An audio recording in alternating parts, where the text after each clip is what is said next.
Hi అండి. అందరూ ఎలా ఉన్నారు? వినాయక చవితి అంటే అందరికీ చాలా స్పెషల్ ఫెస్టివల్. ఈ ఫెస్టివల్ టైంలో వినాయకుడిని దర్శనం చేసుకోకుండా ఎవరైనా ఉంటారా అసలు? అందుకే మా పీజీ దగ్గరలో ఉన్న వినాయకుడిని దర్శనం చేసుకోవడానికి మేము వెళ్ళాము.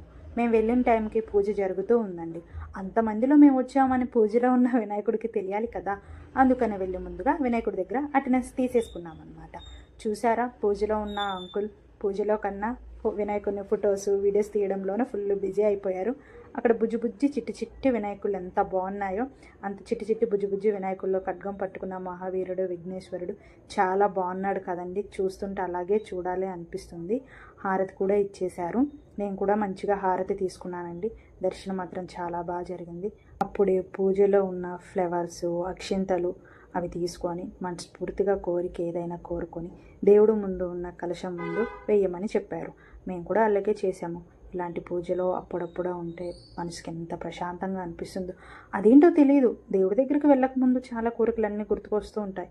కానీ అక్కడికి వెళ్ళిన తర్వాత అన్నీ మర్చిపోయి దేవుణ్ణి అలా చూస్తూ ఉండిపోతాము. మీకు కూడా వినాయకుడి ఫెస్టివల్ అంటే ఎంతమందికి ఇష్టమైనట్టయితే జై బోలో గణేష్ మహారాజ్కి అని కామెంట్ చేయండి. నా వీడియో మీకు నచ్చినట్టయితే లైక్ చేయండి. ఉంటా ఈ వీడియో కింద. టాటా.